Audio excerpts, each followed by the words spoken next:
Make sure to check us out on Letterboxd for written reviews. for films that we've done not only on the podcast, but outside of the podcast too. Links in the description below.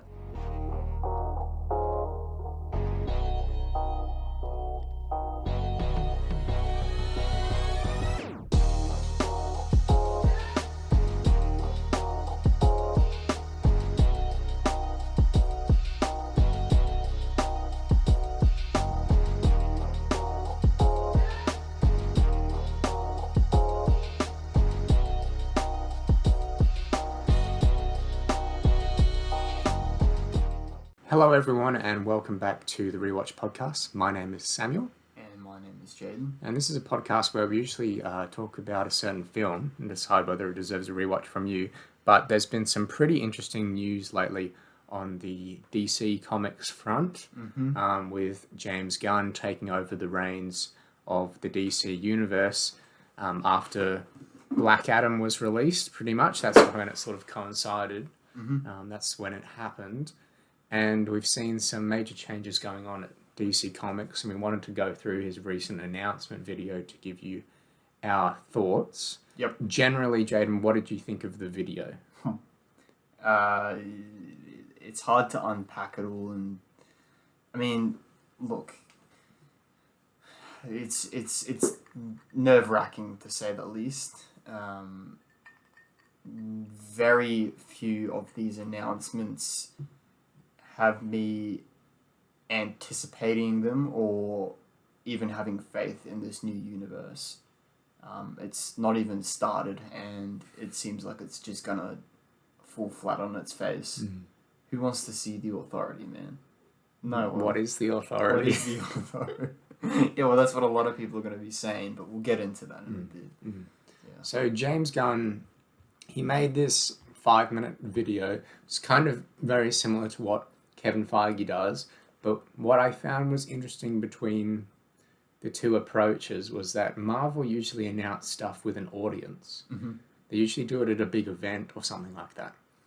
Whereas, James Gunn he wanted to keep things very quiet. He didn't want to be in front of anyone to do this. Yeah. They did do a presentation to the press, so a ton of journalists were invited to the Warner Bros. Lot. But that's not fans. No. No. So I think it's very telling that at this stage, they're keeping things very far away from the audience, the DC fans. They want to talk to the journalists who will eat up anything because they want the access. But they won't do it in front of the fans to get the cheers or the boos. Because remember that time when The Rock said that The Rock was playing around with Henry Cavill? Yeah. Sort of during the Black Adam press tour when we thought, is Henry going to be in the movie? Is he not going to be in the movie? And he faced a lot of backlash. The Rock dodged the question or something, and then he just got booed. So what you're saying is you think James Gunn's afraid of receiving backlash, so he did it in front of the camera instead of in front of an audience. Pretty much. Okay. I mean, do you think that's... I never thought about that. Yeah, I mean, that could possibly be one thing, but it just seems... that's not exactly what we're here to talk about. He might be a bit... Just on face value, what I'm saying is that he has a very hard job at the moment because not a lot of people are very happy with the state of DC Comics. Yeah. And Warner Bros. Have managed to piss off each chunk of the fandom sort of one by one. The Snyder fans, the Whedon fans, the I want DC to be Marvel fans, and the Peacemaker, the Suicide Squad fans, the Birds of Prey, all of these people are angry with the way that DC's being run. You'd think at least they could keep one camp of people happy. Yeah, but they really haven't. Whether it's the Snyder fans, whether it's the anti-Snyder fans, Team Peacemaker, whatever they call them. But no, they've really gone ahead and pissed off everyone, which is quite incredible. Firing Henry Cavill just killed all of the goodwill. I think we have to have a talk about that hiring situation as well. How he played on the words there, I think the Henry Cavill was fired. Everyone's saying that he fired Henry Cavill, but did he fire him or did he not really hire him? Well, for me, it's the same thing. Well, we can express our opinions on that. Yeah. Okay. All right. So we'll go through what James Gunn said in his 5-minute video and the announcements that he made and some of the statements he also made as well, because I think there are a lot of things that he says in this video that are almost more important than the announcements themselves. So he starts off playing cover, right? Because we have 4 movies coming out from the DC Comics brand. DCEU. Yeah, from the DCEU in the next 2 years. So wait, these 4 movies. So we've got 2 different universes here. We've got the DCU, which is the new universe, the DC universe, The James Gunn universe. James Gunn universe, and Peter Safran. And then we've got the DCEU, the DC Extended Universe, which has been running for since 2013. Since 2013, so 10, 11 years. Didn't Man of Steel come out in 2012? 2013. 2013. Yeah, year So- after The Dark Knight Rises. So it's been running for 10 years, and these 4 movies are a part of the DCU, not Yes. the DCEU. Yes. And I think that's quite a hard job to do because if And let's not forget, there was 5. There was 5. Well, yeah, Batgirl as well, yeah. And then one of them was so bad that they cancelled it, Yeah. So, despite that's having finished enough. filming. Yeah. And I do appreciate Peter Safran sharing his honest thoughts on Yeah, that. saying the film was just Because unreleased. everyone knew it was terrible. Yeah. Yeah. So why would you want to release a terrible movie? Exactly. It's just going to harm the universe before it even starts up. Exactly. That's exactly what he said, and I agree with him. Yeah. I think that was the correct decision. Yeah. Maybe he's the man behind the curtain who's got, some sanity to him. Yeah, perhaps. Let's hope. And Anyway. then James Gunn's just the face of the universe. Yeah. Yeah, so we've got these 4 movies coming out, and apparently they are in place to reset everything, or, kind of like a soft reboot. If I was James Gunn and Peter Safran, what I would do is I would just let these movies, just have their time, whether they fail, whether they succeed, that's up to the audience. They were probably going to fail either way. So release Aquaman, Because they're already The that late Flash, into Blue Beetle, and what's the other one? Shazam. Shazam. So just release those 4 movies because they've already been made. There's no point in not releasing them. Just try and recoup some funds. Some funds. And then from there, restart everything. So let's say Jaden's been right now. You've been appointed as the DC Comics head of film and television, And games. and games supposedly, but I don't think they realize how hard it is to make a game. What's the first thing you do? So you're saying you release The Flash and all of that, but what do you tell the people? Do you say we're going to reboot after this, or? What I would do is I would say, okay, I'll just be completely transparent with the fans. I would say these movies have already been made. Yeah. There's no point in not releasing them. We're going to release them. These aren't a part of the universe we want to create. Yeah. This isn't the quality we want to hand out. We want to give the fans, actual quality content. And having these movies tie in with our new universe is just going to be a bit confusing for everyone. And also, the people who like the old universe are going to see fractions of their universe continue, but then other fractions not. So that's going to divide them because they're going to think, well, if you're going to take a bit of my universe, why don't you just continue with my universe? You know what I'm saying? But I think it's also good if we're still talking about what I would do. Yeah. If you're giving these fans that actually want to see these 4 movies, which is, I don't know who wants to see them, but you're giving them at least some satisfaction. Just please them and then get them out of the way. And then you start over again. You start with your main movies that people are going to see, that people are going to want to see.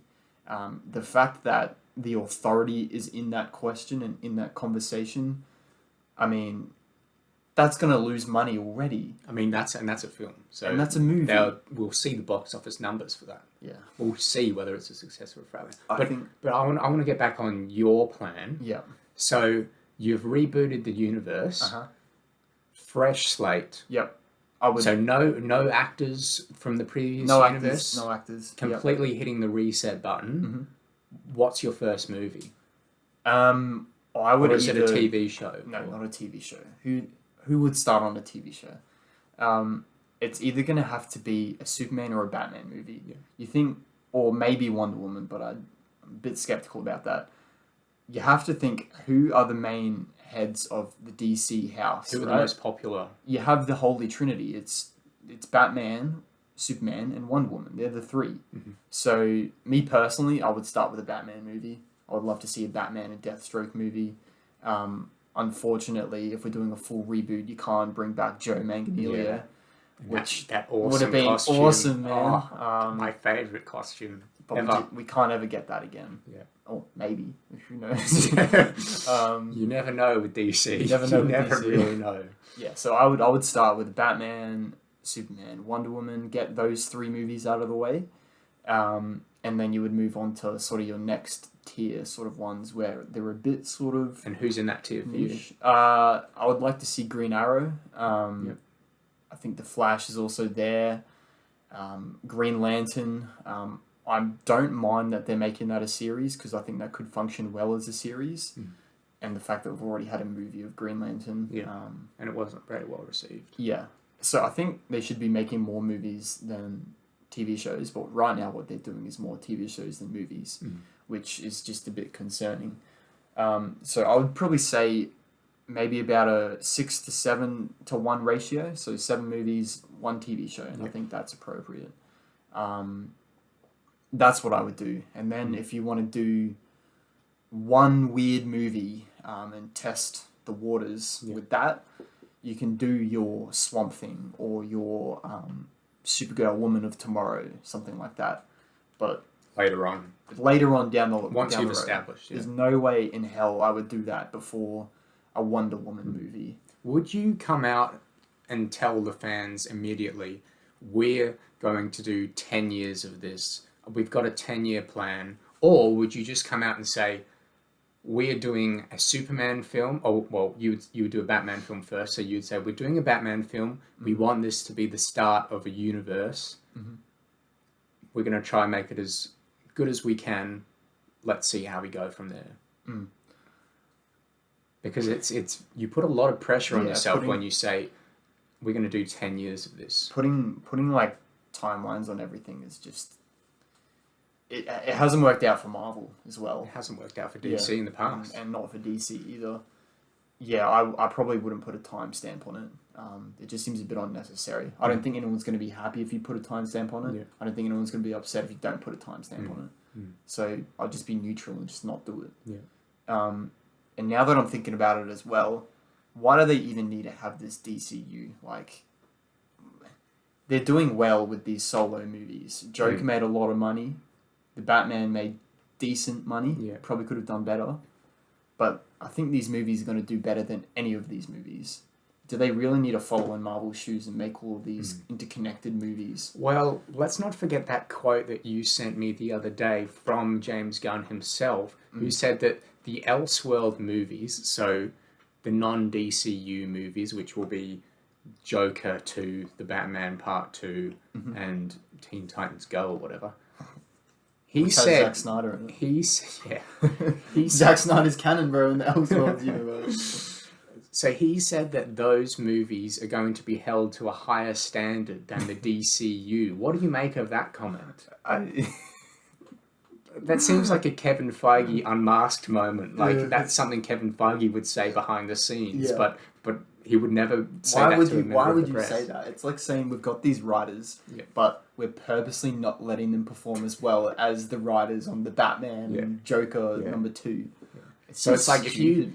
if Matt Reeves turns in a mediocre Batman script, James Gunn's going to go, No, that's because not the quality we you're want. not a part of my universe, and this needs to be better. Yeah. So go back and have another try. And then meanwhile, if one of his writers for the DCU comes to him with his Batman movie and gives him a mediocre script, he's going to go, yeah, that's good, let's do it. Yeah.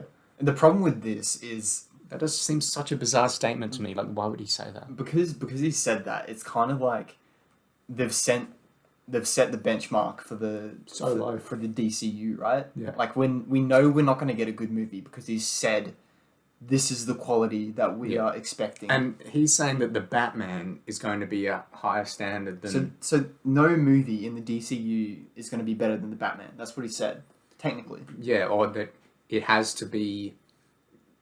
below that quality. If it's just below, it might squeak through. Or, well, actually, no, what he's saying is... Oh, it's really hard. Why as a corporate entity would you say that? Yeah. There's no reason to say that. And this is the thing, James Gunn, like, he's not one of these executives. He doesn't know how to manipulate the press and how to talk to them. He's an artist by exactly. And that's why I was very excited when he was coming into the DCU. Because I thought finally we're going to have someone who appreciates the artist's vision, and maybe he's going to let Snyder finally do what he needs to do. But no, he's come in and sort of tried to play the executive. He's just gone role, yeah. But then he doesn't have the sort of. He's not been trained. Yeah, he hasn't had the training as a CEO. Exactly right. It's not so he comes out and says these really reckless statements. Yeah, and it's like, you really said that? Yeah, like, yeah. And you might hate CEOs being really tight about what they say and keeping everything in lock and in place. But I'd rather have that than hearing this stuff come out of James Gunn's mouth. Yeah. Because at least these people know what they're doing. Like, this is what they studied. This is what they've been trained to do. They've got a business degree in trade and commerce. That's what they do. And obviously James Gunn just has no idea what he's doing. Yeah. Okay, so let's go through the announcements that James Gunn made in his 5-minute video. So first of all, we're going to have these 4 DCEU movies. So Aquaman, Shazam, whatever. Do we want to talk about them? They're all going to come out. He says that these movies are great. They're all good. Fantastic. So that means, remember when Shazam 2 comes out, that James Gunn said it's going to be a fantastic movie. Because that looks... I saw the trailer for that. It looks like absolute garbage. Yeah, have you seen it? I've seen it, yeah. It looks terrible. Like, the visuals look terrible. Everything looks terrible. I'm afraid that everyone's going to like it because everyone liked the first movie for some reason. Yeah, I don't know why. And I have no idea why. That movie is absolutely atrocious. And the headless Superman at the end? Oh... The lunch table scene, is that what you're talking about? Couldn't even get Henry Cavill, so they just chopped his head off. And remember in Peacemaker, they just, like, made everyone a dark figure. Yeah, yeah. Jesus. What a nightmare. Okay, so that movie's going to come out. Then, what's next? I imagine it's even maybe Blue Beetle or Aquaman after that, because The Flash is the end. Is The Flash the end one? Yeah. Okay, so that's going to be the reset. Yeah. Okay, well, let's just talk about Blue Beetle then. Who cares? I mean, this was the previous regime. The problem I had with the previous regime is that they were just doing stupid projects like Blue Beetle. Like, why are we doing a Blue Beetle series if we haven't even done a Batman series with Ben Affleck or a Batman movie with Ben Affleck or something, or even, I don't know, even another Wonder Woman movie or something, you know? So I think James Gunn, whether we're actually ever going to find out or not, it kind of seems like he's in a tricky situation because he can't flat out say that he doesn't like these movies. Otherwise, that's just going to reflect bad on him. Because they're going to have to try and get as much money back from them as they can. Yeah. So if he says they're terrible, no one's going to go see them. I mean, no one's going to go see them anyway. So I find it very hard to believe that he likes Blue Beetle as a movie. I find it very hard to believe that he likes The Flash, but he says it's the greatest movie he's ever seen, or the greatest comic book movie he's ever seen. So maybe they've just completely, like, changed The Flash since all of, like, the test screenings? Well, they have been doing a lot of reshoots, but reshoots are never a good sign. I mean, Doctor Strange 2 had reshoots. Yeah, so that is very hard to believe. And I know James Gunn's seen The Dark Knight, so... That's just... So you're telling me that The Flash is better than The Dark Knight? That's what he's saying. Heath Ledger's performance. And you're telling me that a movie that has 2 Ezra Millers in it, like, I don't care how good the story is, if the first... One Ezra Miller's enough, bro. Yeah, one Ezra Miller is... I mean, I don't know how Zack Snyder did it in the Zack Snyder's Justice League movie. Yeah. How he somehow made Ezra Miller, like... just likable enough Yeah. so that reversing time scene Was was the best scene in the movie. Yeah. I don't know how he did that. It's Zack insane. Snyder, bro. And he also like somehow taught Gal Gadot how to act Yeah. in like his movies because she's been pretty terrible in everything else. Yeah.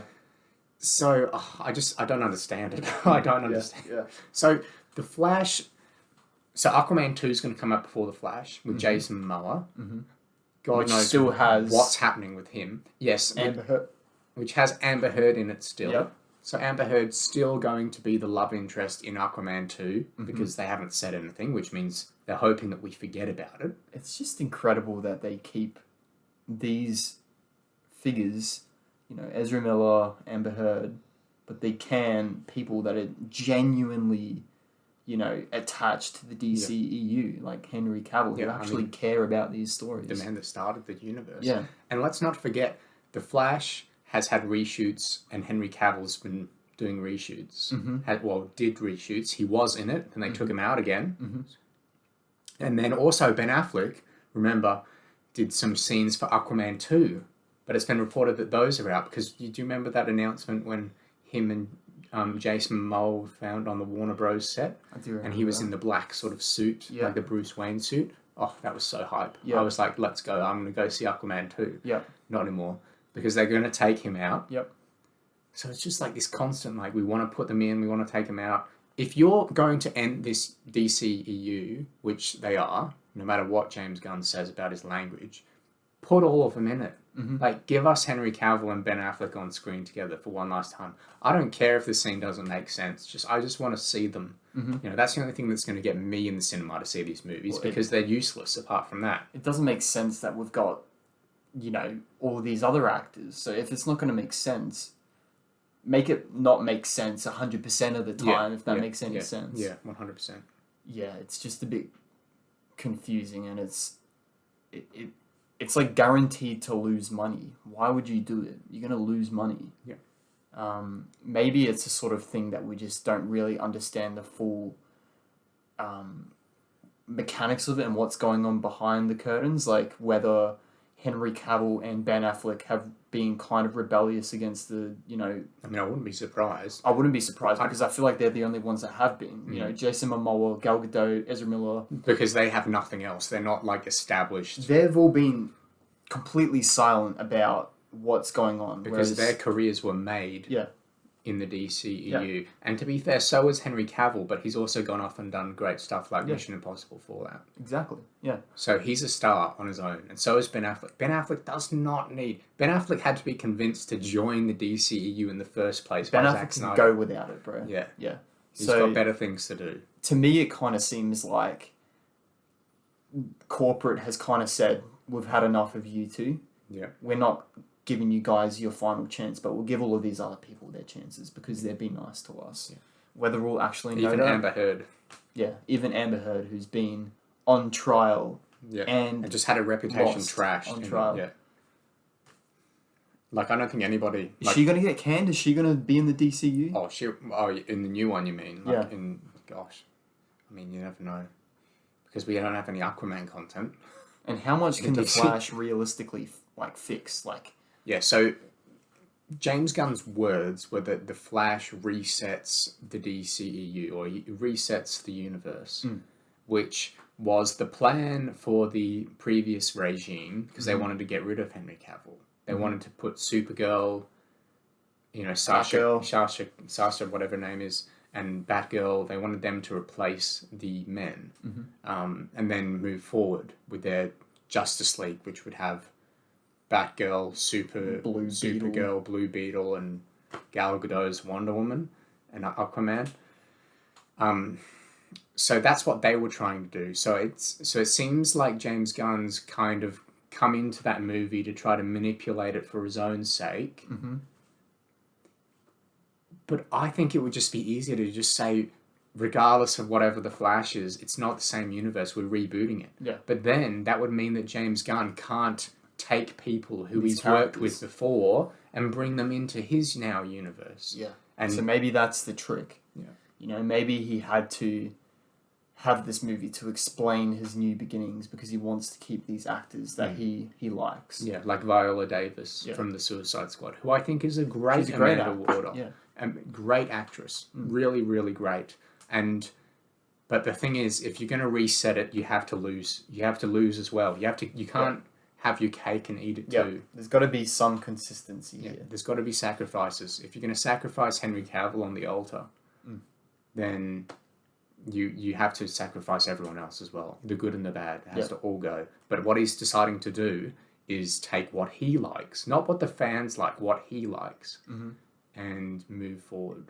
So he said that's going to reset everything. So God knows what that Flash movie is going to look like. Bro. Yeah, I could see it being one of the worst films of all time, to be honest. Well, at least we'll always have that quote to come back to. Someone's going to clip that of James Gunn saying, "I think this is the greatest comic book movie I've ever seen." It's going to reflect really bad on him. Yeah, it's going to haunt him. And it's interesting because the Flash movies are an art form, right? Like they're not. Maybe more recently, but they've become a bit of a, they just churn out money. They're made to, make people happy and stuff. You see that with the MCU. But from like the first time movies were like ever seen, they've always been an artistic like expression, sort of like paintings or drawings or something like that. The Flash movie is, without a doubt, 100%, it is just to fix this universe. Well, there's no artistic expression at all. It's all just to fix this universe. I completely agree. It's kind of like Morbius as well. And it was the case before James Gunn even got appointed. Yep. So it was a completely corporate movie because they're not changing the universe for artistic purposes. They're not changing it to tell an interesting story with the Flash later on, or like a Flashpoint paradox sort of thing where he breaks the timeline. And oh my gosh, that's a terrible event. But now we're going to see an interesting story because the Flash will have to learn something or he'll get put in a unique situation. No, it's just, okay, the executives have sat down and gone, who's easy to work with? Who do we want to continue and who do we want to not? Okay, now, Mr. Writer, who's, written 2 failed episodes of a TV show on the CW. Yeah. It's now your job to make this stuff into a story. Go and do that. Yeah. So there's no artistic expression. It's just solely to merge these universes and create some consistency going on here. And like I said, it's kind of like Morbius, how it was just designed to merge these 2 universes. That director didn't actually take that role intending to do anything. He wasn't there to make a fucking 10 out of 10 movie. He's there to merge the universes. And I can't see anything else coming out of The Flash other than that. Yeah. So I'm not going to see it. I'm just going to wait until the reviews come out. Oh, 100%. And just see just everyone trash on this movie collectively. I certainly will not be watching Shazam 2 because that trailer just looks awful. Yeah. I mean, the Black Adam... I need Adam... to rewatch it. I forgot how bad it was. The Black Adam trailer looks better. Oh, really? Oh, 100%. I mean, that was a bad trailer. And you've got Hawkman, Dr. Fate, like... Even The Rock is more interesting than whoever's playing Shazam. Yeah. Like... Zachary Levi is just such a boring guy. I'm sorry. Yeah, that movie doesn't do it for me, so I'll be skipping that one. Yeah. And then I'll also be skipping Blue Beetle because I've never heard of this character until they announced them. I had never heard of the character before they announced the film.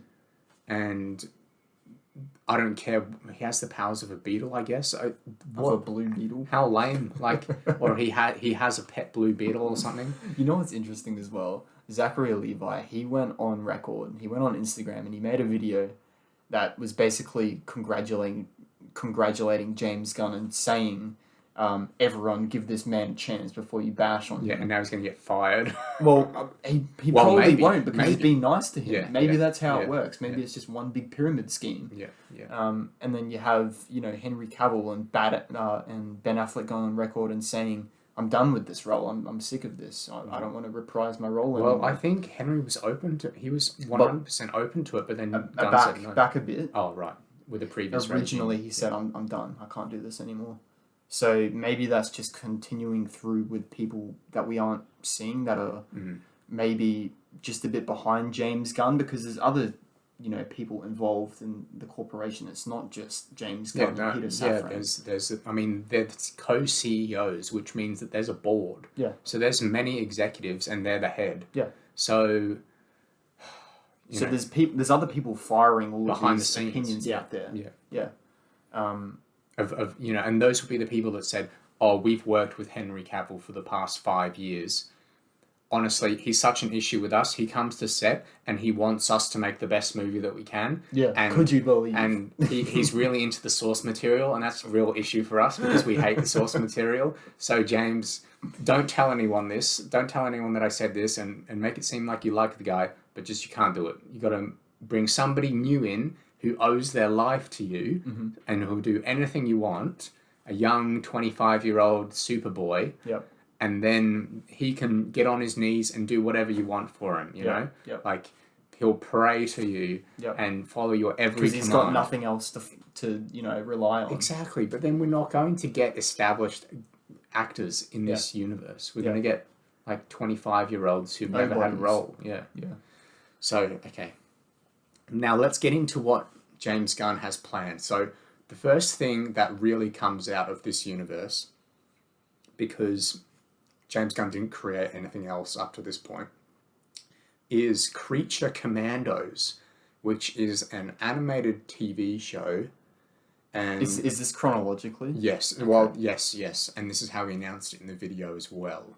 So, Creature Commandos is the first thing to come out. It's a TV show, animated. I assume it'll be on HBO Max, which in Australia means binge. So good luck with that, Australia. Yeah. Because that's the worst streaming service I've ever seen. I will never be purchasing And that. I've heard thing. people trash on HBO as well in America. In America? Yeah. Right.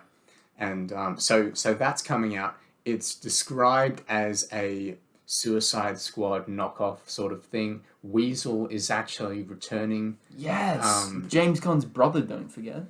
And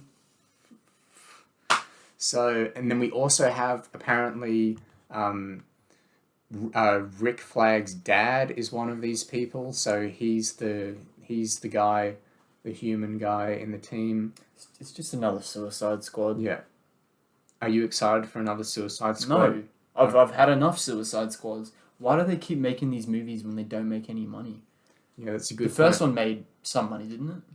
Yes, it did actually. It did pretty well. But which is incredible. But I also believe that that's because there was that great trailer that first came out. That was trailer a huge was hit. incredible. You had an iconic Harley Quinn who like broke the internet, and you had Will Smith. Like a lot of people, there was pretty hyped movie. Like, it was a pretty hyped movie. And so then, that one did well. And then obviously, it would have been 2021 we got The Suicide Squad, which was a pretty good movie. I enjoyed it. We reviewed it on the podcast. We reviewed it on the podcast. We were very happy watch about it. And we were happy about it. And I believe in that podcast we said, would you want James Gunn to do a Superman movie? And we said, absolutely not. Did we actually say that? Yes, we did. Oh my God. I remember because we thought James Gunn might save the DCEU here because this is a good movie. And we would like more good movies. So should he do Man of Steel another 2. movie? Or should he do... That was probably it because there were probably a few rumours going around at the time as to whether Man of Steel 2 was going to happen. Yeah, and we said, what happened. Absolutely not. We said, no James Gunn for the established characters because he is good with the nobody characters like the Guardians of the Galaxy and Suicide Squad and characters that nobody cares about. Look, this Creature Commandos movie, it might be good for all... TV series. This Creature Commandos series might be good for all we care. Like, it might do well. I've heard decent things from Peacemaker, but when you're starting a universe, you don't focus on these characters. This is the first thing that's coming out. It's a TV show. I don't recognize any of these characters that we're looking at here. Is this the Diaboy guy that was from the original Suicide Squad? No. Who is this guy? Like, we're looking at a photo here that he's showing on the announcement video. So you've got one human guy. I mean, it's just the Suicide Squad, isn't it? Because you got a human guy, and it's literally Rick Flag's dad, and then a bunch of aliens. Yeah, and Weasel from the Suicide Squad. So somehow Weasel survives the reboot. Of course, But along Henry with Cavill and James Gunn's wife as well. Yes, So yes. James Gunn's bringing his whole family through. Yeah, yeah. And Yeah. so though there's a few characters in there that I mean this could be good. I mean James Gunn, he's very good at writing these sorts of characters. I I wouldn't be surprised if this is very well reviewed and people enjoy it. But Yep. it's not going to bring the eyeballs that other HBO shows like House of Dragon and the huge shows like that The should Last bring. of Us is doing really well right Yeah. now, and guess what? They're pertaining to the source material. Yeah. It's not that hard, people. Yeah. So that's the first one that's coming up. That's an animated series, and he said that the actors will usually the actors will move into and out of animation with the same character. I like the concept of the animated movies or animated TV shows feeding into the live action shows and movies in the sense that we're seeing Weasel here. We've obviously seen him before in live action, and it's the same Weasel. So that's cool. I like that. But the problem comes when you mandate that the actors will be the same playing their character in live action and voice actors because it's a different sport. If you're a great actor, it doesn't mean that you're a great voice actor. Yep. And it's very rare that you have someone who's Can do both gigs. incredibly well. And a lot of voice actors look nothing like their Oh, exactly. counterparts. Exactly. So they're going to have to cast the animated voices off not only the voice but also the looks, which I think is a very bad decision. That's going to be very, very hard to come by. So, for instance, take this woman with the red jacket who has like blue skin. She has a very particular body shape, very particular face, very sharp like nose and eyebrows.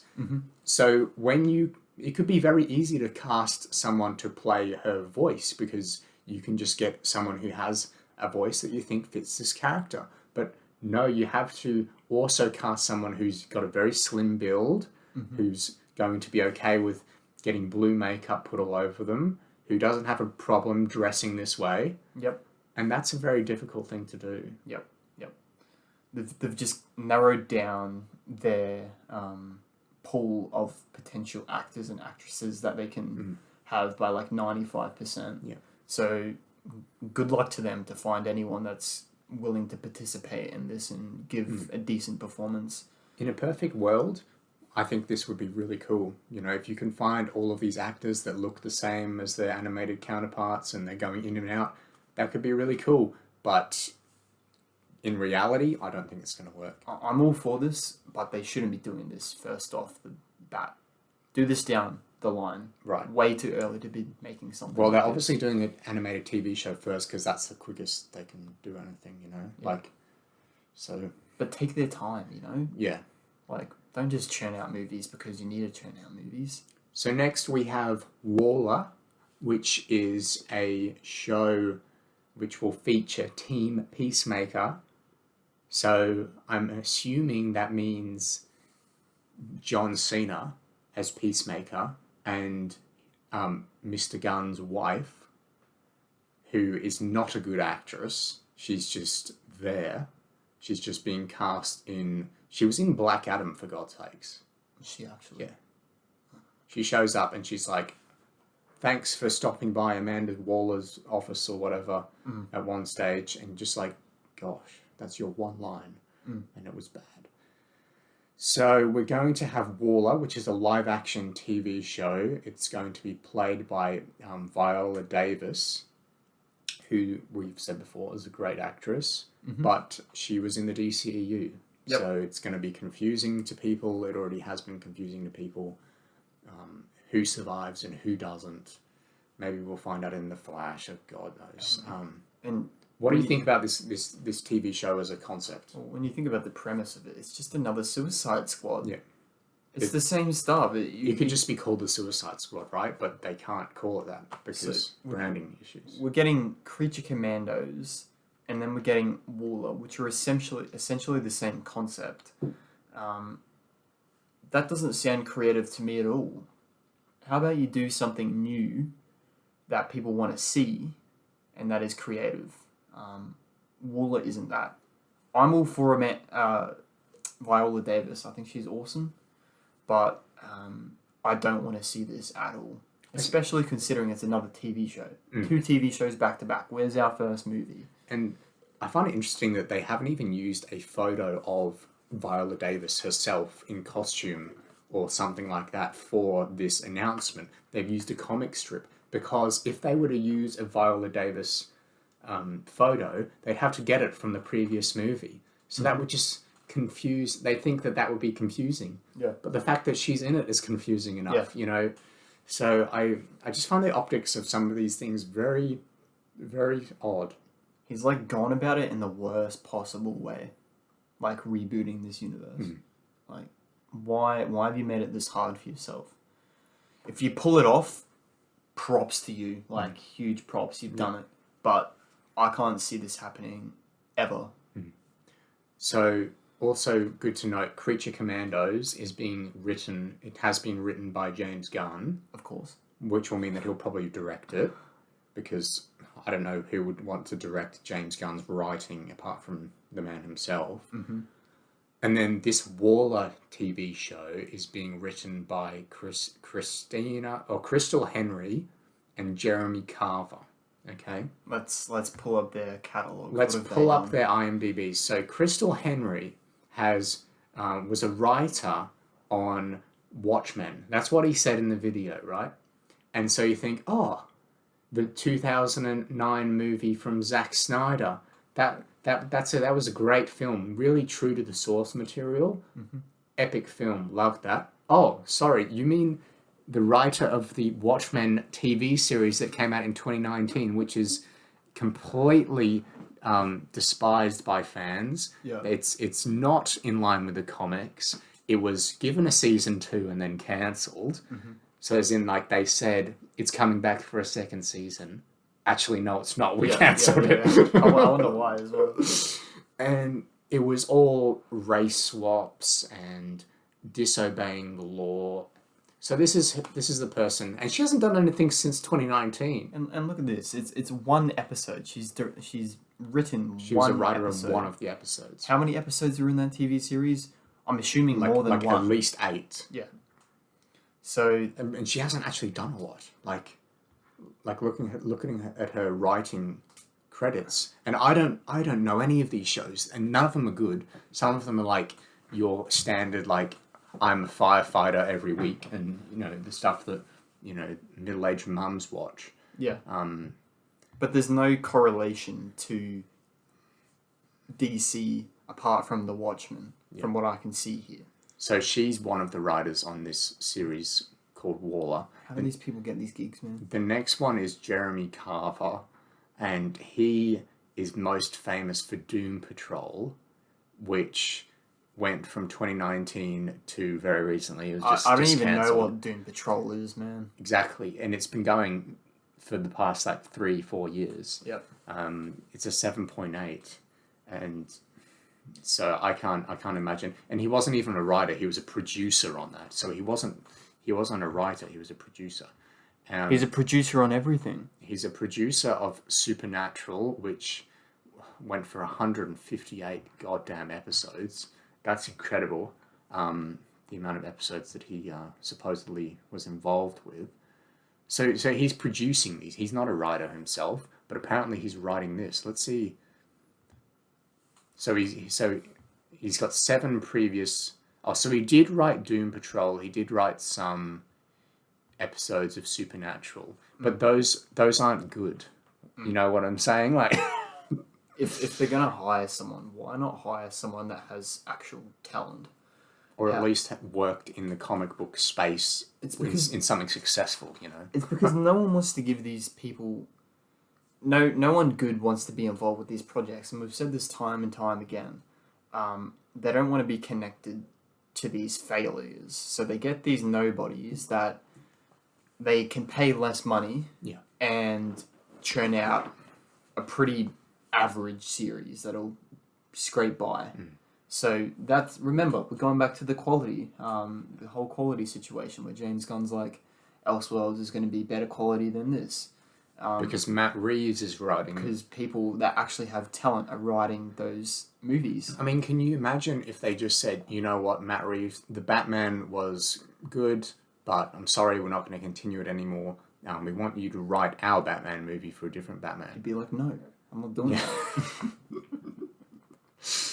He would be like, no, but if they somehow forced him into doing it, I would have more hope for this universe because it's a more established person attached to one of the projects. And does Matt Reeves purposely have to make the quality of that movie worse? Yeah. Is that what he has to do? Yeah, I don't know. Anyway, what we're saying here are that these two people involved in this project, they've got nothing going for them. They're absolutely nobodies who will just give us just, middle of the of what we're expecting. Yeah, at best. At best. Yeah. We'll be lucky if it's medium. Yeah. We can count ourselves lucky if these people produce something that's okay, mediocre at best. Yeah. Okay, let's move on to the big one. Our first movie. Yes. James Gunn says it's the real beginning, which, again, is one of those stupid things to say. Why would you say that if you're trying to make us watch all of these movies before and these TV shows before? So it's called Superman Legacy, which in itself confused me because this is our first movie with Superman. It's a young Superman. Here's another confusing line. It's not an origin story. But it's called Superman Legacy. But it's... Yeah, so first of all, it's not an origin story, but the main plot point will be Superman discovering or trying to balance his Kryptonian heritage with his human upbringing, which sounds like a flippin' origin story to me. And then, so it's a young Superman. That's why they can't use Henry Cavill. That's their excuse. But it's called Superman Legacy. And the meaning of legacy, Jaden, I'm not sure if you're aware, it's something that you leave behind when you leave somewhere. It's past tense. Yeah. So how can you leave a legacy when you're 25 years old as a Superman? Yeah. I mean, I don't understand. The name alone says it. Make it make sense. And don't forget, we get in this movie in 2025. Which is ages away. Which is two plus years away. And that's going to be the real start of the DCEU. We're going to get Kang Dynasty before this People movie. aren't going to care about this, bro. Marvel's We're got going to such... have another Avengers movie before this comes out. I absolutely despise Marvel with what they're doing right now. But Marvel has such a monopoly on these movies that DC, once again, is just going to get completely drained out. Which is so sad because Marvel's been doing really mediocre stuff recently, or mediocre at best, and it presented a really unique opportunity for DC to capitalize with their main heroes, with the Batmans, Supermans, and Wonder Womans. If you want to put up a Wonder Woman movie on the same weekend as an Ant-Man movie, I think, my faith is doubted with society, but Wonder Woman would do better. You would think if it's a good movie, and it's got a good Wonder Woman, that it'll outperform Ant-Man. But honestly, I don't know anymore. I don't understand. Okay, so any other thoughts on Superman Legacy from you? I'm not excited for it. We need to see the casting, don't we? James Gunn's writing it. James Gunn is apparently directing it. It just seems like a bit of a... it seems like he's got too much power, man. I don't know.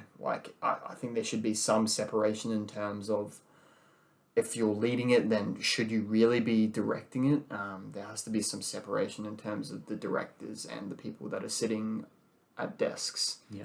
James Gunn seems to be wanting to do both at the same time. His desk would be a very lonely place, I imagine, next to Peter Safran. Yeah.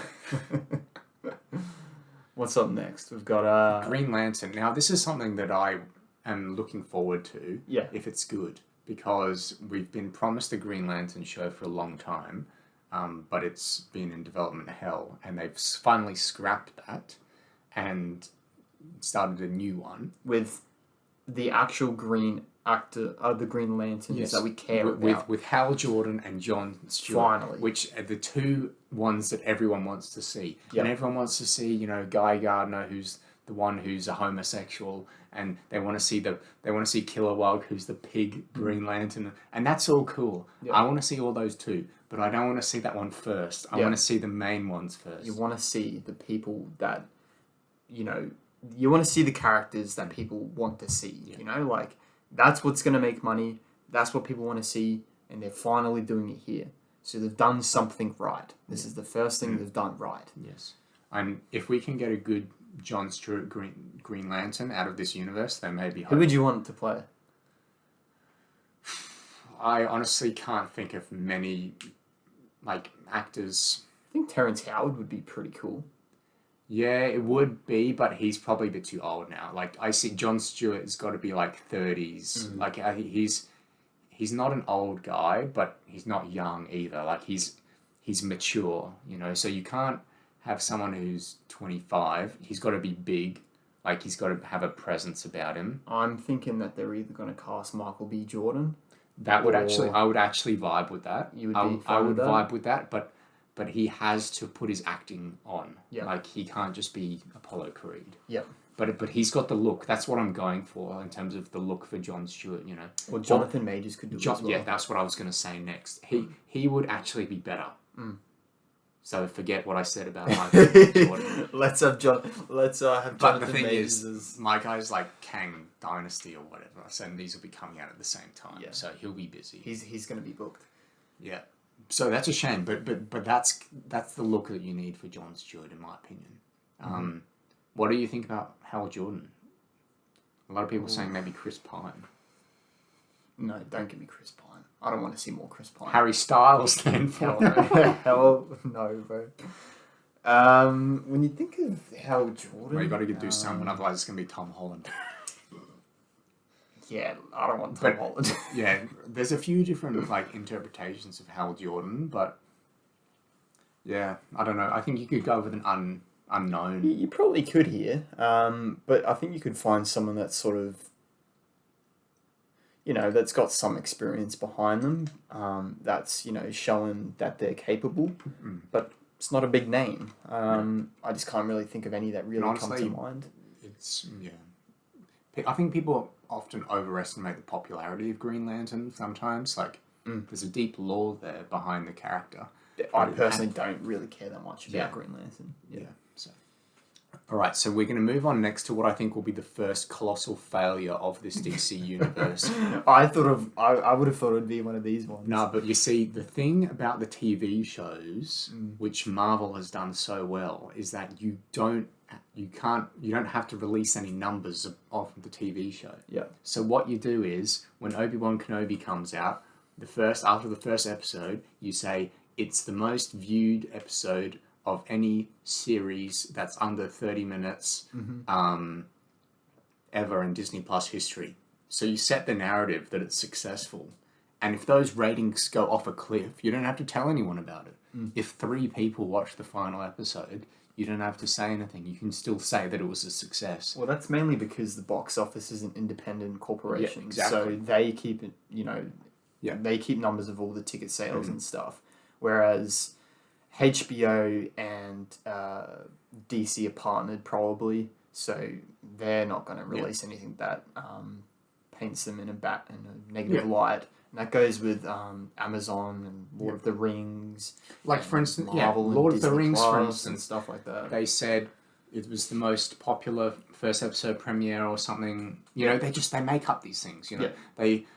They have a poor guy who's sitting there with the numbers, who's just giving them interesting facts, like the Ms. Marvel thing. Marvel said that Ms. Marvel was the most popular TV show with minority households in Iran or something. I don't know.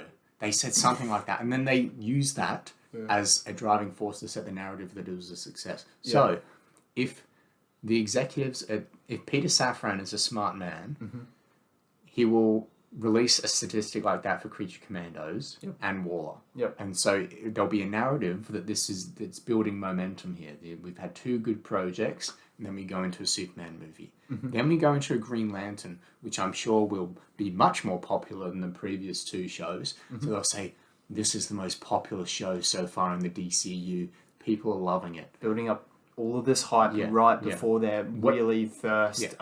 whether it's real or not. And then they'll go into The Authority, and it'll make $3 at the box office, and it'll cost $200 million to make, and that'll be the first big failure. And then this is when James Gunn's boss is going to start paying attention. He's going to say, James, what are you doing? That last movie made $3, and I gave you... Shang-Chi made $8. I gave you $200 million, and you give me $3 in return. I'm watching you closely here. Yep. And then look what's lined up after that.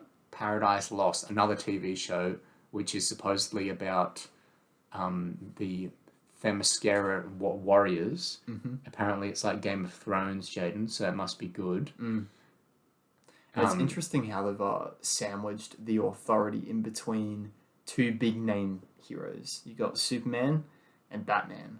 Yeah. So it's kind of like a Captain Marvel situation where they've got Infinity War and Endgame, and they put this movie that they probably know people aren't going to see in between these two big movies because it's like continuity. You know, you have to see this movie to understand everything. Yeah, well, that's what they'll say. But yeah, that's not a bad sort of prediction as to why they put it in the middle.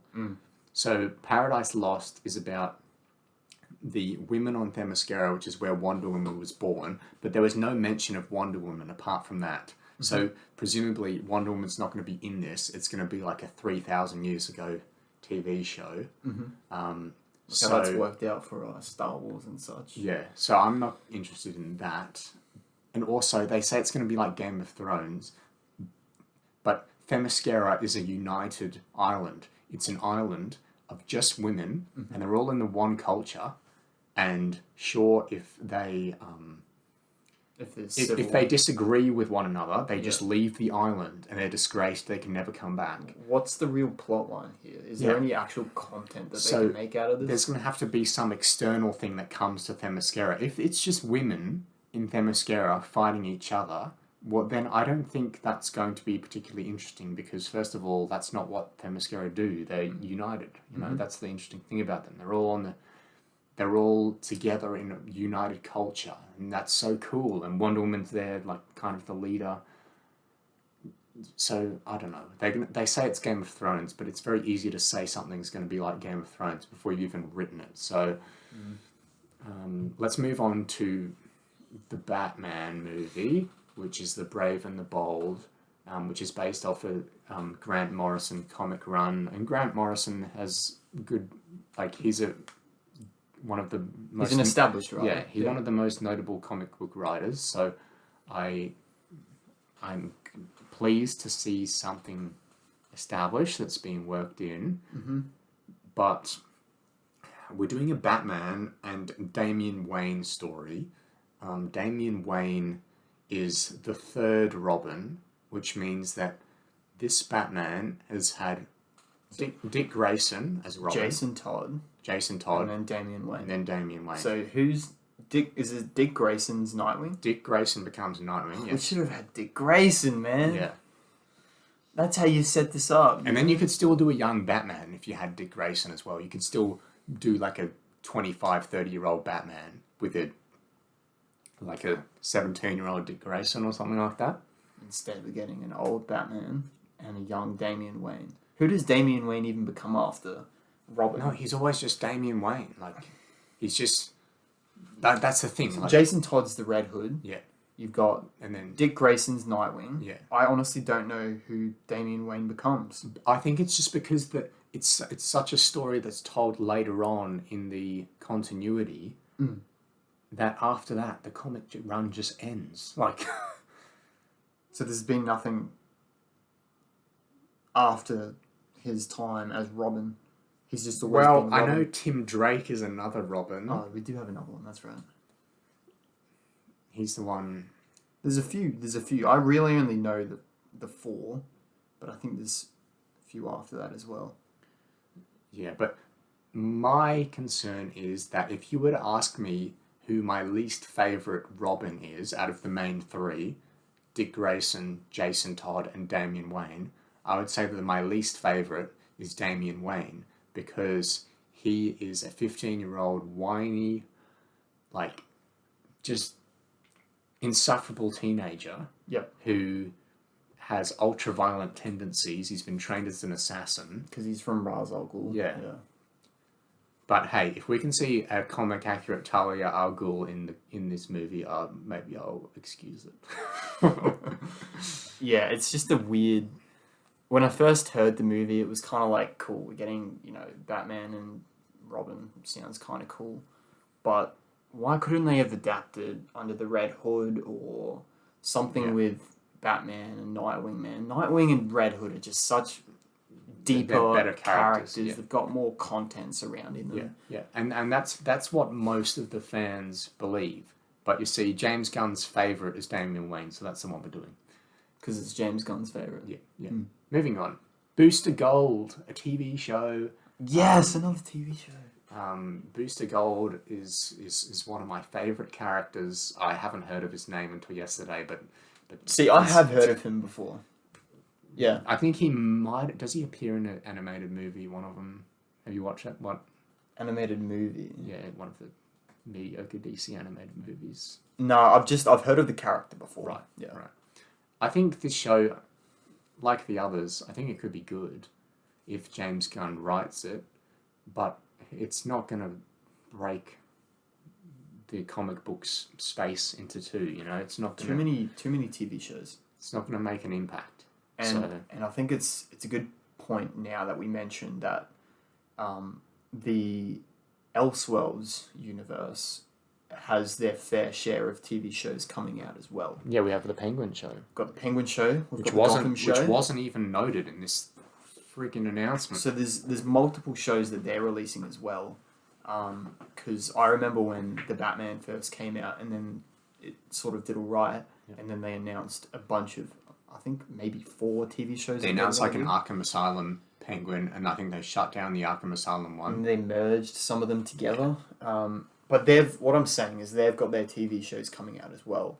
And the issue with the MCU, and I'm surprised that James Gunn hasn't acted upon this, is that there's this oversaturation of content where they're just churning out so much stuff that it's really quantity over quality. Yeah, it's just not good.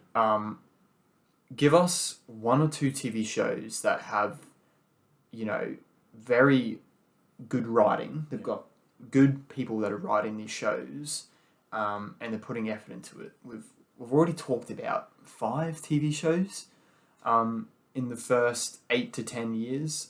And so that's presumably too much, man. In each show, you're going to have 7, 8, 9 hours of content. Like, that's a lot of content. Yeah. And James Gunn ended this by saying, "This isn't the complete roadmap. There's other stuff." And this isn't his 8 to 10 year plan. I don't think this is his 2-year plan. This is his chapter 1. Well, so 2025 is when when Superman starts. Yeah. So this is probably latest. It's going to be 2027. Right. So maybe 6 years is probably what this is. He's got some confidence. Yeah. To say that we're going to be interested in comic book media by 2027. The world might have moved on. Yep. And I think to a certain degree it has, because it's nowhere near as popular as it was in the early Civil War days, early 2010s and stuff. Yeah. 2010, that decade, is really where comic book movies thrived. MCU sort of had their rough start up with Phase 1, but they really, really, they found a niche in those years with Guardians and Civil War and all of those movies. Sort of thing, yeah. And then you had Then you had some really good ones come out, like Deadpool and Logan. Yeah.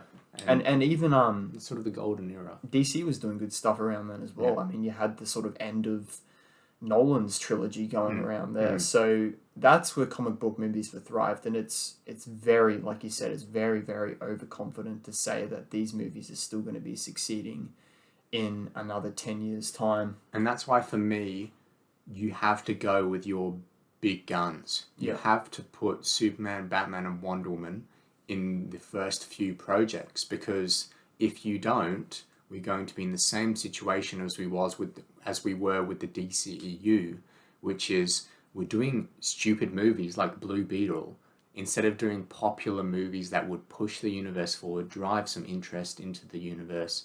And like Dwayne Johnson, I mean, the guy infuriates me sometimes, but what he knows so well is what the fans want. Yeah. And they wanted Superman back. Yeah. And so he worked tirelessly to do that.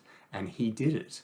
And he thought that that would drive interest into the universe, and then from there they could build out. Now, the first part is true. People were interested. Unfortunately, Black Adam it's Black Adam. A lot of people just didn't show up, but everyone watched the bloody clip on YouTube of Henry Cavill coming back.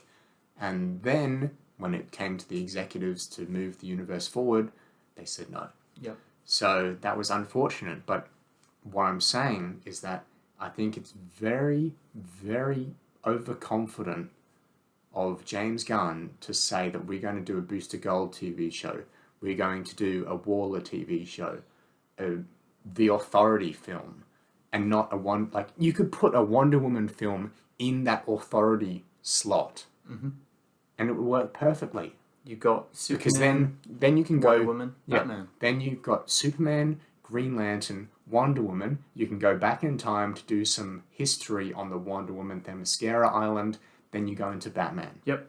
And you've got That's how a many great of the run. main Justice League there? You've got 1, 2, 3, 4. Yeah. And you're really only missing the Flash, and Green Arrow, or Cyborg. Yeah, or one of the other ones. Yeah. And then I think maybe Hawkman's in that conversation as well. Yeah, you just got a few outsiders that you could throw in there to make 7. Yeah. I mean, I don't understand it. And if I was if those were the movies, if they were going to give me a Superman, Green Lantern, Wonder Woman, and then Batman in a row, and it was all new cast, I would be really excited for that. But it's not. Yeah. And it's going to be some James Gunn people reminding me of Peacemaker and all that sort of stuff. It's just the same. What's changed? No, not realistically. What has changed? Not a lot, unfortunately. They've just made an excuse to get rid of the best person in the DC universe from the past 25 years, taking out Heath Ledger's Joker, which is Henry Cavill or Superman. So we're going to move on then from the Booster Gold TV show into Supergirl, Woman of Tomorrow. And I mean, this period might kill the universe. If the Authority doesn't kill it, this period might, because we go Booster Gold and then into Supergirl, Woman of Tomorrow, which is a film which is adapting a recent comic run by Tom King, who I have not heard many good things about. It's a modern comic run, which should put up red flags for everyone, because comics aren't very good anymore. It's either you read the old ones or you don't read them at all. And so they're deciding to do a Supergirl movie before they do a Hawkman movie or a Hawkgirl movie or a Cyborg or a Wonder Woman. Yep, that's exactly right. Or a Nightwing movie or whatever, So, or another Superman movie, for God's sake. I don't particularly think that Supergirl is a bad character. I just think it's a bit of a weird choice to be doing her this early. Because then you can have a young Superman. Yeah. I think they need to play it safe and do the characters that people care about. And unfortunately, Supergirl isn't that. Supergirl hasn't had the chance to be a really popular character because she hasn't been treated right. She's been thrown in to projects like The Flash, just to replace Superman. Don't forget, she's also got her own TV show. Yeah, which wasn't very good. Which wasn't good at all. So, but I think she could be an interesting character for later on. It's just too early. For when Superman's established. If you wanted to have Henry Cavill in Man of Steel and then introduce Supergirl at the end, I'd be very interested I'd to be see pleased that. with that. Because you add something to Henry Cavill's character then, because he has to teach her, and they can also bond. Like, they're supposed to be cousins, so that's a really close bond. It'd be interesting to see that play out in the DC universe. But instead, it seems like she's going to be treated like she's one of the priorities of this DC universe, which I don't think you should do at this stage. It's just incredible how they don't learn this stuff, you know? Yeah, I from mean, the previous regime, Black Adam. They did Batgirl, and it was so bad that they had to cancel it, and so now they do Supergirl. Yeah. But they just think it's going to be better. They already cancelled a Supergirl movie with that other person, Sasha. Right. Yeah. So why are they doing it? They have to find a whole and new it won't Supergirl. be her. There'll It's be not gonna another her. one. Yeah. There'll be another one. Because it's a completely different comic run. This person's blonde, whereas the previous one was black head. Yeah. So, yeah, look, it could be a really good film. There's obviously concerns about the story, but I think it's fair to say that we don't want to see this universe fail. We want all the best for this, right? I hope this is really good, because if it's not, then we're just going to get, like, we're going to be forever in a reboot sort of stage with the DC universe. Because we've both publicly said that we prefer DC characters to Marvel characters. 100%. Objectively, DC has better characters. Just think of the Batman Rogues Gallery. Yeah. Riddler, Joker, Two-Face. You can't put that up against Killer Croc. anything at Marvel. Yeah. You simply can't. Penguin. Maybe Spider-Man's the closest. Yeah, 100%. It's Batman, Spider-Man, and Superman are the top three. And everything else is so much below it. Yep. So, and DC have two of them. They have two of them. But they haven't leveraged them. So, we go from Supergirl. I think I'm more interested for a Supergirl movie than a Batgirl movie. I think Supergirl's a more interesting character than Batgirl, because Batgirl for me is just a replacement. Like, she's just another Batman. And the most interesting thing about Batgirl is that she's Jim Gordon's daughter. Yeah. But that doesn't carry a movie. Yeah. Whereas Supergirl can actually be her own character, and then you take her to Earth, give her a slightly different personality to Superman, and then watch the two sort of interact. Yep. And how they work together and such. Swamp Thing is the next project. What are your thoughts about this? Apparently, James Gunn says it's outside of the DC universe. So it's in the Elseworlds. But it's still very connected, he says. Is that what he said? Yes. Let me find the exact quote. So, horror story of the origins of Swamp Thing, and although it's totally outside of the rest of the DCU, it will still feed into the rest of the stories anyway. What do you make of what the hell does that? The whole theme of this 5-minute video is just confusion. I don't know what James Gunn is trying to tell us. So James Gunn started off by saying there's two separate shows going on here. You've got the DCU and you've got Elseworlds. And up until the announcement of Swamp Thing, we're all thinking, okay, this makes sense. We understand what's going on. They're all in the same universe. We've got Batman, Joker, which have the high quality, and then you've got the lower quality stuff, which is James Gunn stuff. Which is James Gunn stuff. And we all understood Your words, James Gunn, not mine. James Gunn said it. And then we get to Swamp Thing, and he says, this is not DCEU, but it is DCU. What are you saying, James Gunn? What does this mean? They can't be doing multiverse in Chapter 1, can they? Oh.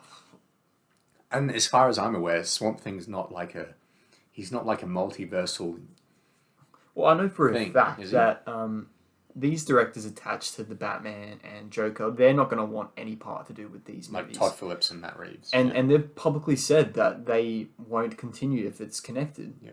So James Gunn can't come along later on down the line and make some multiverse crap up that connects everything. Like, you know what? He can't do that. Actually, Robert Pattinson was in this universe all along. He can't be doing that. I don't even think he has the authority to do that. I bet he tried. I 100% bet he was begging Matt Reeves. Because I'm sure there's a contract out there that Matt Reeves has signed with DC So if it's not Elseworlds, I'm out. that is saying this cannot in any way be part of the DCEU or DCU. I'm sure that's somewhere out there. So James Gunn can't come along down the line and try to make up some absolute rubbish that connects everything. He's going to try his hardest to, And but he can't. I think the Batman would have been an okay vehicle for a new universe, to be honest. Yeah, Like, if Matt Reeves had no interest in the Batman 2, that's what they would have done. They would have just taken that universe and made it whatever they wanted it to be. Because it's just a reboot, isn't it? I think eventually the Batman and the Joker and all of those movies, I think they're going to somehow band together. Oh, gosh. Like No Way Home. No. But I think that obviously there's some universe going on with the Batman, right? They've got their TV you're shows. talking about the Joker and the Batman going together. Those two those universes. those two Oh, universes. okay. I thought you meant Joker and the Batman universes heading into the DC. No. I think eventually Joker and stuff, they're going to combine, and that's what people are going to see. And then I think this James Gunn DCU universe, that's just going to fizzle out. It's just going to lose traction because you've got these huge directors attached to these projects that people care about that are just dominating the box office with DC. Yeah. And then James Gunn's spent 10 years fucking around with his passion projects, and he hasn't built anything in those 10 years to build any traction. So And what is this all building to? Are we just going to do Darkseid again? Because if so, we have the perfect dark side. then yeah, why couldn't we just do one movie and then get to that stage? It's just because James Gunn wants to share with the world what he's capable of. And how does this guy even get this position? 5 years ago, not even 5 years, it was probably like 2 years ago, this guy was absolutely cancelled by the internet. Yeah. He was out on his own. He was homeless. Yeah. He was homeless from the studios. No one wanted to hire him. No one wanted him. But somehow he's DC hired him. snaked his way back into film. So he was fired from Guardians 3 because of some old tweets, which, I don't agree with. no, I don't think you should be fired for something like that. Yeah. However, he did host a pedophilia-themed party. Which is very dodgy. I personally wouldn't be friends with this guy, but I will watch his movies if they're good. And as far as I'm aware, he hasn't done anything like it was a party, and it was a joke. Yeah. So he's a very weird man, but that's what a lot of people in Hollywood He's a are. very, very eccentric figure. There are a lot of very weird Hollywood geniuses. It's scary that someone like this is in charge of this of the brand. big of a project. As much as I despise Kevin Feige, that guy has done some pretty good stuff for the start of MCU. He developed these characters and he built towards Infinity War. I don't really care about anything after that, but he started off really, really well. James Gunn has already shown that he's... I mean, what is this? I mean, you try to compare like the start of the MCU to this. The MCU absolutely destroys this. Also, by the way, I'm seeing a lot of DC fans, in quotation marks, saying, "Oh, finally, we have a plan for the DC movies." What do you think the through line is from Creature Commandos to Waller to Superman? Like, is it Weasel? Like, is he the main character? Is Weasel going to be the Kevin Feige of this universe? Because I don't see any other option. I mean, you go Creature Commandos, Waller, and then Superman. Those three projects, I don't think are going to have anything to do with one another at all. I couldn't think of three movies that are less connected. I think Creature Commandos might have Amanda Waller in it. She might be overseeing the team. Post-credit scene. That would make sense. But then you go Superman, Green Lantern. Those two aren't going to be connected. No. Green Lantern to the Authority. The Authority's not going to be connected to anything except maybe Waller again. Paradise Lost is going to be separate from everything. The Batman, the Brave and the Bold, that's also separate. Because that's going to be separate from Booster Gold. Like there's no common theme here. So I don't see how this, you saying, oh, by the way, all of this is set in the one universe, I don't see any different I don't see that approach being any different from just being like, okay, we're just going to do a ton of different projects. If you like the project, that's cool. Yep. It's a single thing. Yep. So we're going to do one series, that's it. We're going to do a movie, that's it. Well, it's kind of like what DCEU was doing with all of their movies. They're just releasing movies that don't really connect. Yeah.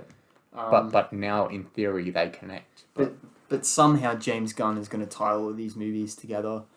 So we're going to have like a Justice League movie where it's like the Creature Commandos come out of a portal, and then Waller comes out of a portal, and then Green Lantern comes out of a portal. Well, that's what the MCU did so well, is it established Iron Man, Captain America, Thor, which I'm thinking of their three biggest names, and they made the Avengers in, the first 5 years of their universe. In phase 1, right? But where's the Avengers movie here? Where is Justice League here? I can't see them building towards a Justice League. Are you going to give me a Justice League movie in 8 years' time? Because by then I would have lost interest. I don't care. It's not that big of a thing to get Justice League together. It's not that hard. It's 7 people. James Gunn can do that in 30 minutes. He can get 7 different characters, make them a team. Yeah, but he doesn't want to do it with those characters. He wants to do it with the Weasels and the just the Creature Commandos. Just imagine the Snyder Cut finale scene where the Justice League are lined up on the rock, and it's got triumphant music. And now just take every single character out and just put Weasel in the middle. That's what it's going to be. That's what it's going to be. And Amanda Waller. So we've got Swamp Thing, which, if I'm going to speak the truth, I think this could be alright. I want this to be like the most goriest, like, horror fest I've ever seen, and I think that could do fantastic. I'm a bit scared that James Mangold is attached to it. The Indiana Jones trailer and the Indiana Jones story... That movie's going to be terrible. It has me a bit scared. But obviously James Mangold did good with Logan. Yes, but Kathleen Kennedy's involved. I would have liked Guillermo del Toro. I think he would have been a fantastic choice for something like this. Yeah. Because that's an artist, you think he's going to do something unique and different and interesting. Yeah, and he's been attached to dark projects before. He's Pan's Labyrinth and stuff like that. But it's a bit up in the air as to whether James Mangold's actually going to do this. Yeah. But my pick would be Guillermo del Toro, and if he was attached to this, is it an Elseworlds movie? Because he's at a higher quality than any director they'll ever find for The Authority or anything. Yeah. So and that's what I'm saying. Like, if they get talented people behind these projects, I'll be excited for them. If they say Christopher Nolan's going to be directing our Supergirl Woman of Tomorrow movie, hell yeah, bro! I'm going to be in the cinema, bro. $50 billion. I'm going to be dollars, bro. I'll be in that theater watching that movie on day one. Yeah. If you tell me that Denny V is directing the Booster Gold TV show, I'm going to be there, like, watching it. If you say David Fincher's doing the new Batman movie, I'll be there watching. But if you tell me that the lady that wrote Birds of Prey is writing the new Batman movie, I'm not going to be excited for it. You see what I mean? Yeah. And they haven't announced any of these directors or actors. Yeah, the same thing goes with the actors as well. If you tell me that Viola Davis is Waller, I'm like, that's cool, I like her. But who else is in the show? Yeah. Who's Superman? Because if it's going to be some wafy 25-year-old boy like Tom Holland or a Timothy Chalamet, someone with that sort of physique, that's not Superman. So I'm not going to be excited for that movie. But if you suddenly find this rare gem and he's young, but he's huge and he's got this, like, charisma to him and he's a great Superman, then I'll be there to watch the film. Same goes with everything else. If you put The Authority and it's directed by a nobody and it is not a story that I know and it's filled with actors that I've never heard of before, I'm not going to go and see it. Yeah. Because I just don't care. Yeah. And I don't care enough, like the MCU fans care, to watch all of this bullshit. Yeah. just so you can get towards the end and have some on clue. the 0.5% chance that maybe there's going to be a post-credit scene or some ridiculous thing at the end, you know? Yeah. That's just how I feel about all of this now.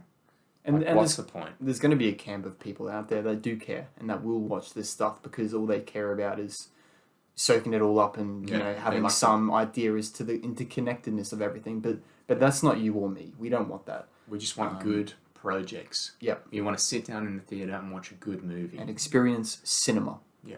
Not whatever this is. Not a quarter of a cinema. Yeah. A full cinema. Yeah. Yeah. And that's a scary thought. So in this slate, we've got 1, 2, 3 movies that are announced for the DCEU. Swamp Thing is apparently outside of that. Whether we don't really know what's going on there, but we've got 3 movies and like 20 TV shows. So obviously there's going to be an oversaturation of content already. Whether that's someone's got a shoulder on their hand on James Gunn's shoulder and puppeteering him a bit, maybe. Obviously, there's a certain amount of stuff that he has to get out every year.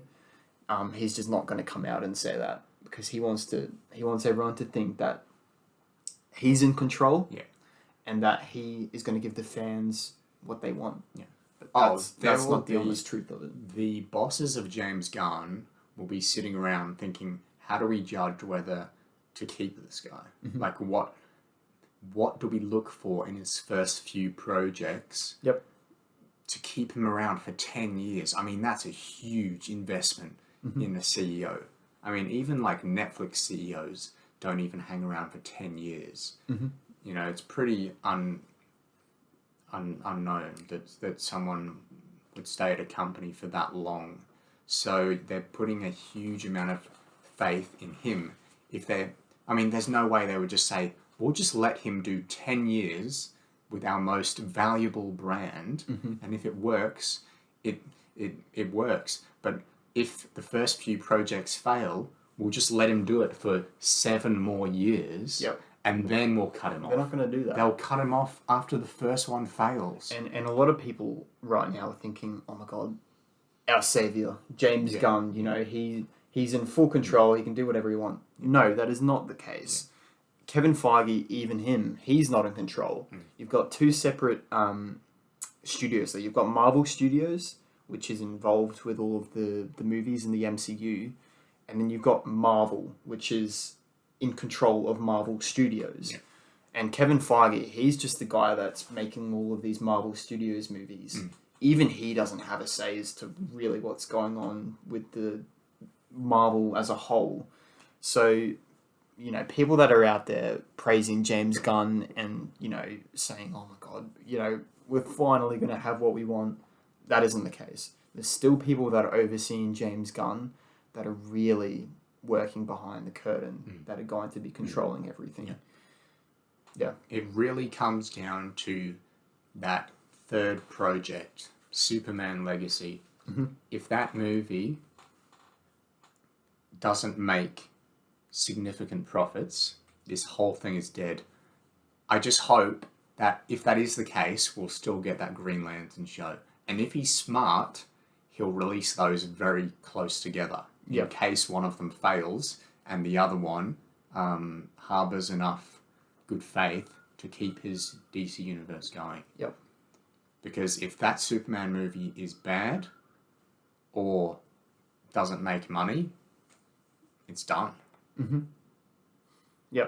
Imagine if we get a Superman movie that's like Black Adam sort of level quality and box office. This is done.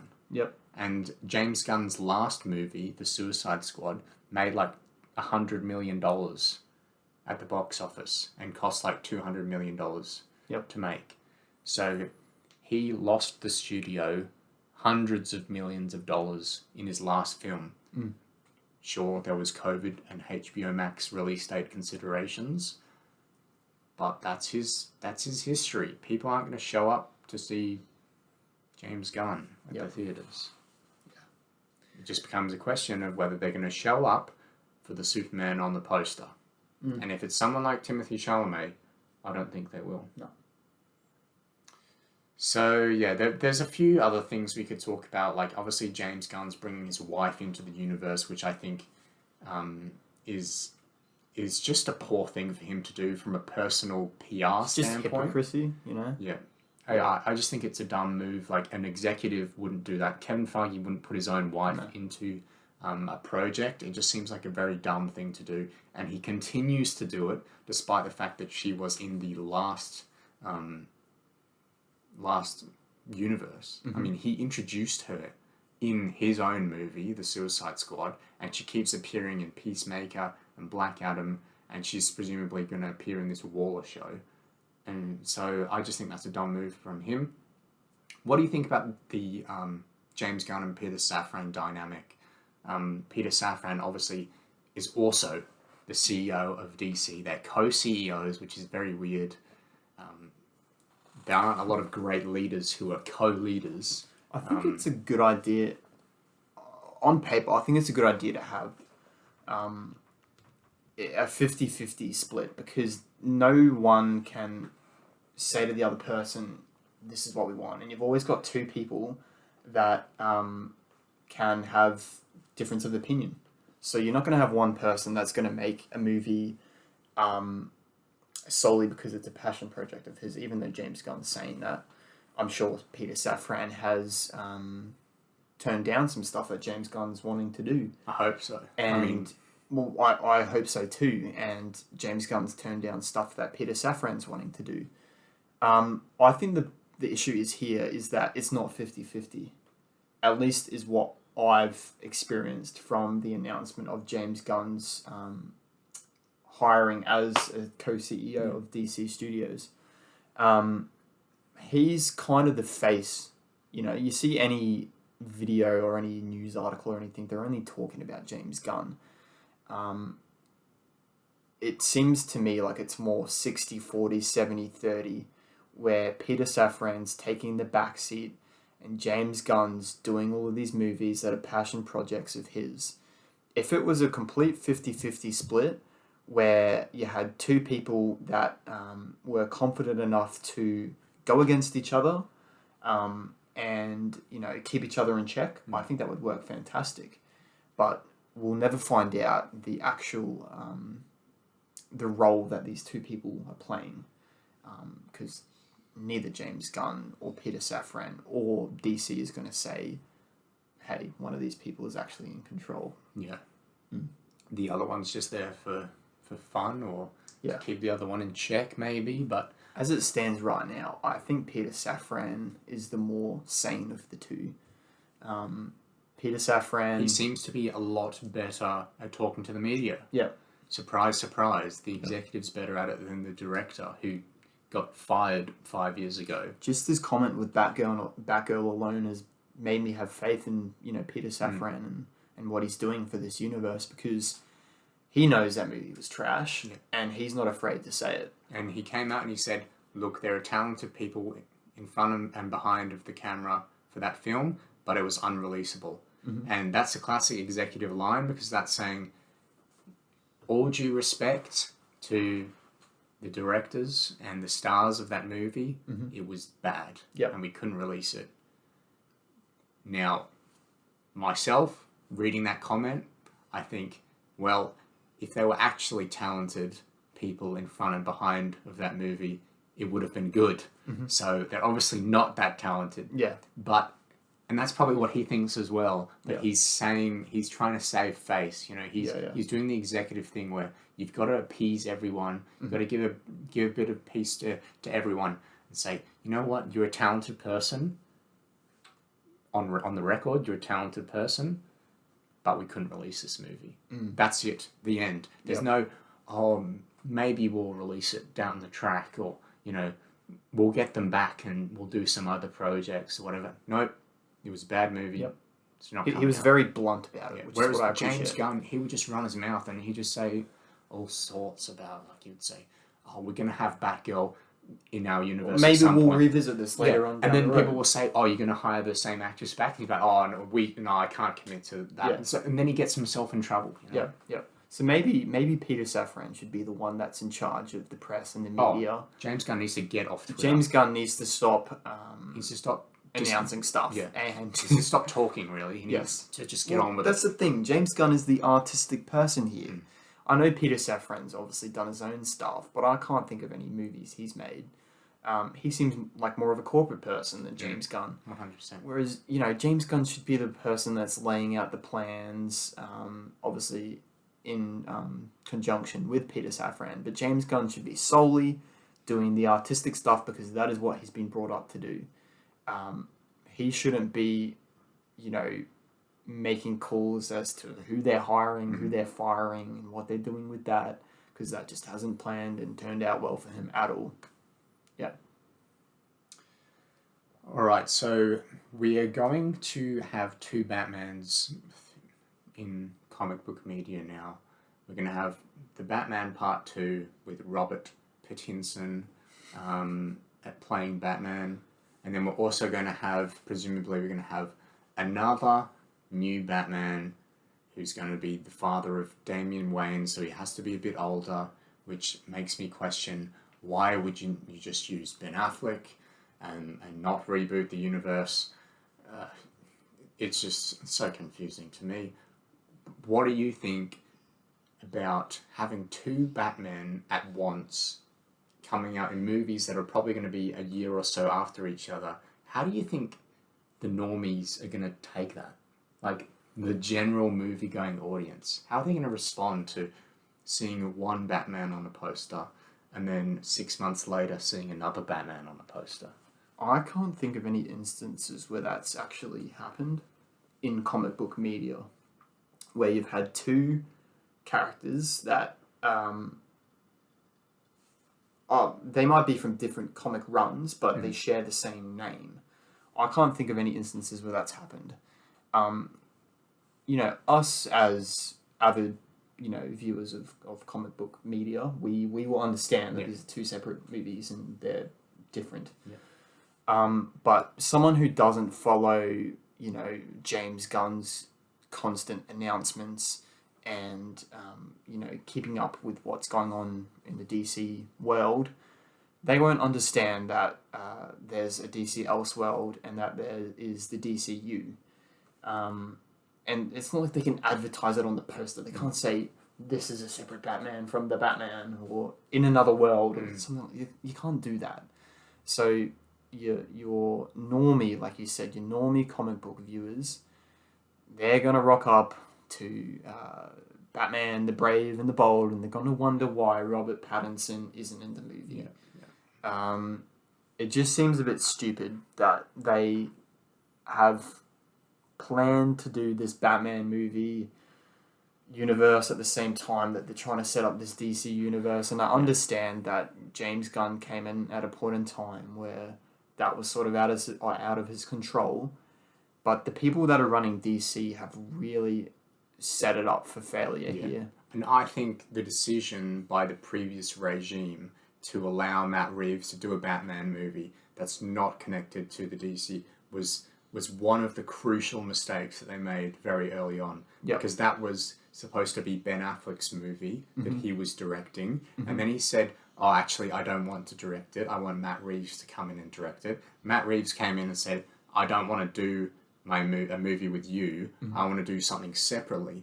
And that is when the Warner Bros. Executives should have told Matt Reeves to go F off.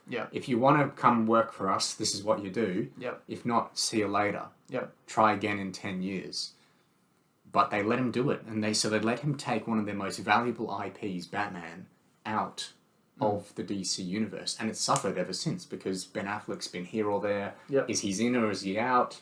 And I love the Batman. And now, I love that movie. But now it's so confusing because now they've got their act together. They want to do a Batman movie that's connected. But now we've got... Now that there's a whole other universe that's still going on. I don't understand how they're going to overcome that. You can't overcome that other than saying that it's in two separate universes. You can't. You can try as much as you want, but that's just not going to happen. And Matt Reeves and whoever's involved in that, have really thrown a spanner in the works here. Yeah. So that's really not James Gunn's fault, but and you can't even leave Batman to introduce him further down the line, because he's such a critical character. You need him. So you need him now. So James Gunn's really not at fault for that. It's more so the DC heads that should take the blame for that. Yeah. But it's going to affect the fans. It's not going to affect any of them. It's going to affect the people that view, because they're going to be the ones that are rocking up and thinking, wait, what the hell's going on here? I must say, this video did not remind me much of why these movies are made in the first place. For the fans. Yeah. For the fans who... I mean, you got James Gunn saying that it's a passion project. He shouldn't be saying that. Of his, yeah. Not a passion of the fans. Yeah. You know, my favourite Robin is Damian Wayne, he says. Well, 95% of the DC fandom, who I think are the most passionate fans for any IP, even better, like more passionate for the actual source material than the Marvel fans, because the MCU fans... Star Wars is in that question at all. Yeah, well, no one even cares about Star Wars anymore. Yeah. And the DC fans are so passionate about the source material. They're actually... I lied. The Lord of the Rings fans are the most passionate about the source material. Yeah. But then coming in a close second would be the DC fans, because they care so much about it. And I didn't hear any mention of the fans in this video. I didn't hear, we want to do this Superman movie because the fans have been asking for it for so long. We want to give you a movie that's going to please the fans. You know, and Zack Snyder, all his faults and flaws... He was so tuned in to what the fans wanted. He brought Batman into the universe. He brought Wonder Woman into the universe, and then he was rushed into things by the executives. But he was so tuned in with the people on the ground, the people actually supporting the movie, and that's why he would do these huge announcements. He would tease the fans with bits of information, make them do some theories. He came back to do his Snyder Cut for the fans because we were asking for it. He probably didn't want to do that because it was a very tough thing for him to do that for that movie, you know? Yeah. So I'm concerned about James Gunn doing things he wants to do and not doing things that he thinks the fans will want to do. The bottom line of it is that all you hear from DC is James Gunn. I mean, look at the title of this video. James Gunn is in brackets. Yeah. Where's Peter Safran's name? You know, it should say... And look at these next 3 thumbnails on the... James Gunn, James Gunn, James Gunn. It's all about James Gunn. Yeah. So, to me, it just screams... It's this guy who's got a... He's got a bit of a power issue here. Sort of what Marvel's experiencing with Kevin Feige at the moment, and him making the She-Hulks and the Mrs. Marvels of the MCU, where this guy's just got way too much power. He needs to be sort of kept in line here by someone. He needs to answer to someone, and I'm sure he does. But at this point in time, these people are giving him way too much power. He shouldn't have been the one that was announcing this. It should have been Peter and him. Yeah, together. But it wasn't for some reason. Yeah, Like, was Peter just camera shy on that day or something? Was he sick? We'll never know. Yeah. Moving forward, are there any projects from this that you're particularly excited for, or are you more interested for the Elseworld stuff, for the Batman 2 and Joker 2 and stuff like that? What's your hope going forward with this universe? I'm not even particularly excited for the Batman 2 or Joker 2. I'm not excited for Joker 2. I couldn't care less about that. I didn't even want that movie to be made to start with. With Lady Gaga? With Lady Gaga, and it's a musical, bro. Oh my god. And the Batman 2, it might be cool, but we're going to receive that in like 2034. We're going to receive that movie after Superman Legacy, bro. Which is crazy. That's crazy, man. How can you do a brand new Superman movie before a sequel to your Batman movie that was released 2 years ago?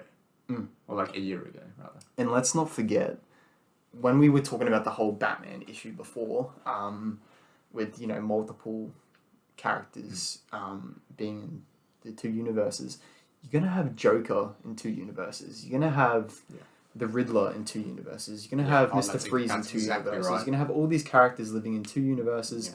It's just going to get so muddled up. And then think about Joker as well. Like, what are they going to do with Joker? They're obviously bringing in Harley Quinn in the Joker Todd Phillips universe. Yeah, and you've got the other Harley Quinn. So you're going to have two people playing... So you might have Margot Robbie. I mean, you might have, because she worked with James Gunn. So you might have Margot Robbie, Harley Quinn in the DCEU. Mm-hmm. And then you might have... So you'll have Lady Gaga as Harley Quinn in the Joker Todd Phillips movie. Mm-hmm. And then... You'll probably have Lady Gaga down the line in Batman universe if they don't connect them. In the Batman Part 3 or whatever, they've got Joker in there already, so you never know. Yeah. Confusion. That's what I keep coming back to. It's just confusing to me. Yeah. It seems like a lot of fans believe this is a roadmap, this is a clear vision. But for me, it just confuses everything even more. This video should have been a beacon of hope for DC fans, and it's pretty clear that it's not that. Yeah, I'm looking forward to the Green Lantern live action show. Mm-hmm. If that's good, I'll be very pleased. Apart from that, I've got to see the credits behind it. I've got to see the costumes. I've got to see the visuals. I have to see the actors, the directors, the writers. All of that has to be spot on if you want me to watch something like Waller. Yep. Because I don't find the premise of that interesting. So it has to be something else that gets me into it. On paper, and what James Gunn has said in this video, I can say I'm not excited for any of these, to be honest. You're not keen for another Superman movie? No, but I couldn't care less. I think, in the past few years, me and yourself included, we've grown out of comic book movies a bit. We've been introduced to other, movies like Dune and stuff that have us incredibly excited. But it's hard to get excited for this stuff when James Gunn just puts up a comic book, panel, and says, "This is a passion project of mine. Give us something to actually latch onto and to get excited for. Just the name isn't going to get me excited." So all he says is, "This is a story of Amanda Waller." That's all we get. Played by Viola Davis. That's the two pieces of information we know about the second TV show coming in this universe. It's about Amanda Waller and it's played by Viola Davis. Yeah. For me, the comic book problem at the moment is that we so desperately want a singular project that's good, like Joker. A movie that stands on its own as a great film and that's it. Mm-hmm. There's no other considerations. There's no, you've got to watch Joker, so then you can watch Joker 2 and Joker 3 and Joker Begins and, Joker Ends and Joker Legacy, all of that sort of stuff. You know what I mean? It's just Joker. It was a movie that Todd Phillips approached to make the best possible 2-hour and 20-minute film that he could. Yeah. And that was all he wanted to do. And he made a great film. Mm-hmm. If any of these projects are like that, of course, I will watch them and love them. Yeah. But I don't think that when you come out and say, here's our 10-year plan and here's 7 projects to get us started, that doesn't fill me with confidence, because I want you to come out and talk about Creature Commandos for 20 minutes and tell me why this is going to be the best comic book animated TV show you've ever seen. Yep. That will get me invested in this universe more than you just listing the titles like Marvel does, with the logos. Yeah. Here's 10 logos. And then they change the logo 20 times. Yeah, and then 2 of them will be cancelled. and then the rest will be delayed. Did you see that the Quantum Mania logo they've used like multiple logos to advertise that movie? Oh, really? Yeah, like the ones on like you would find on the posters is completely separate to what's in like the trailers and stuff. Oh, gosh. You're just like jumping all around the place Yeah. with that. That's always been the issue with comic book movies for me. Even with Marvel, I could care less about interconnectedness and post-credit scenes and building up towards something. Just give me Iron Man. Give me good quality movies with artistic vision that tell creative stories. And that's what the Batman did well. That's what the Joker did well. That's what Chris Nolan's Batman trilogy did well. That's what DC's always done well with. That's what DC should be known for, and that's what DC should continue to do. But you've got people that are sitting at the big DC desk that are saying, no, we want to follow in Marvel's footsteps. We want to create our universe, and we want it to all be interconnected. DC could make so much more money if they just stuck to these independent movies. Okay, if I was the boss of DC, and obviously I would want Snyder to come back and finish his thing, right? He does 2 more movies. We get that over with. Done. Fresh start. There is no DCEU anymore. Yep. There is just movie. Yep. Movie. Yep. And the first movie is Kingdom Come. Right? One of the most iconic comic book runs. We're going to adapt that. We're going to make it a movie. The movie's going to be called Kingdom Come. It'll be in theaters. You'll have a brand new Superman, brand new Wonder Woman, brand new Green Lantern. We're going to make it the best movie that we can. We're going to take 3 years to just make that movie. It's going to come out. It's going to be really good. And people will love it. Then that's done. Everyone who was in that movie, thank you so much for your service. Yep. On to the next project you go. Yep. And that's how you're going to get these good directors and good actors and stuff. Then you think, you know what? We want to do Batman Under the Red Hood. Yep. Who's the best Batman for this story? Yeah. You. Yeah. Best Robin for this story, you. And then the Robin actor from Kingdom Come or whatever goes, oh, but I can do it. No. This guy's better for the role, for this story. Yep. You know, it's not about that anymore. It's not about who's good for the role. It's who can play Superman for 15 years to come. Yeah. How about just gonna say who's a good Superman? Yeah. Yeah. For your story. And it's not about that. As much as I hate Star Wars right now, what Star Wars is doing with Star Wars Visions is what every single movie studio should be doing. Star Wars Visions is really cool because they've put faith in the studios that are making these stories. They just announced the lineup of Visions Season 2, and I know you don't really care too much about Visions, but you've got Aardman Studios, which is responsible for like Wallace and Gromit and stuff like that. Oh, yeah, cool. They're making a Star Wars story. Like, how cool is that, bro? That's like, cool. You've got people that are actually attached to these Star Wars projects that have some credibility and some, respect behind them. Yeah. That's what they should be doing with DC. They should be making these independent stories where they can get, Chris Nolan and they can get David Fincher and they can get all of these amazing directors because people are going to come out and see those movies if those people are attached to them. Yeah. They can make these stories that people care about and that people genuinely think will last generations.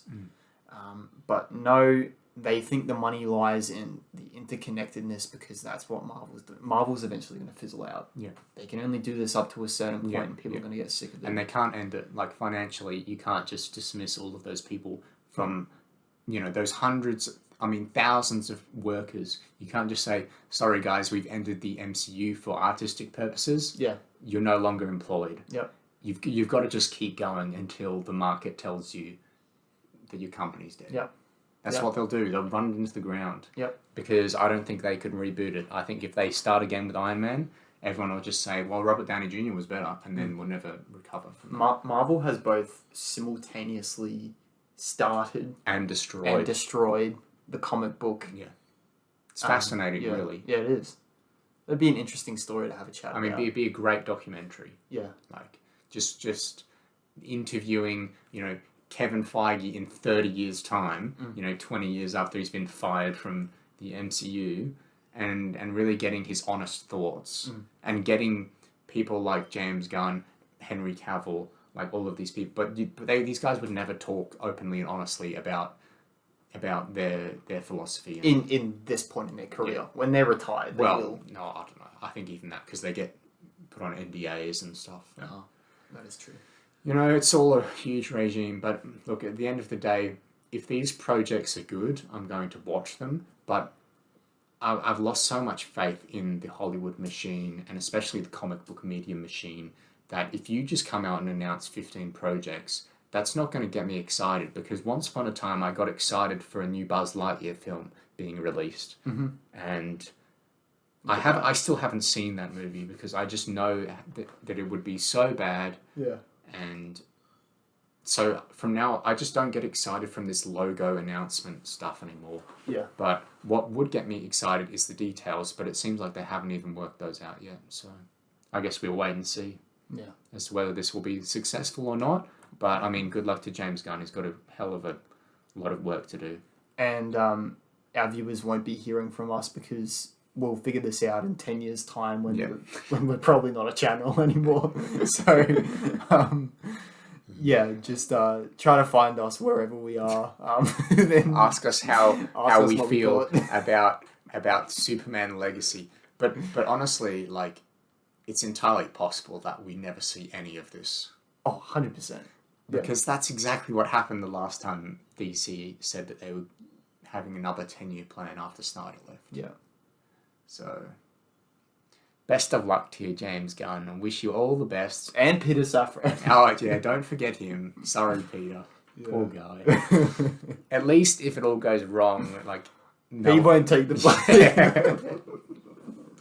Maybe that's what he thinks. Maybe that's his game plan, that James Gunn's just going to crucify himself, and then Peter will just run Maybe things. That's smart. Maybe that's pretty smart, yeah. That's the real Game of Thrones story going on here.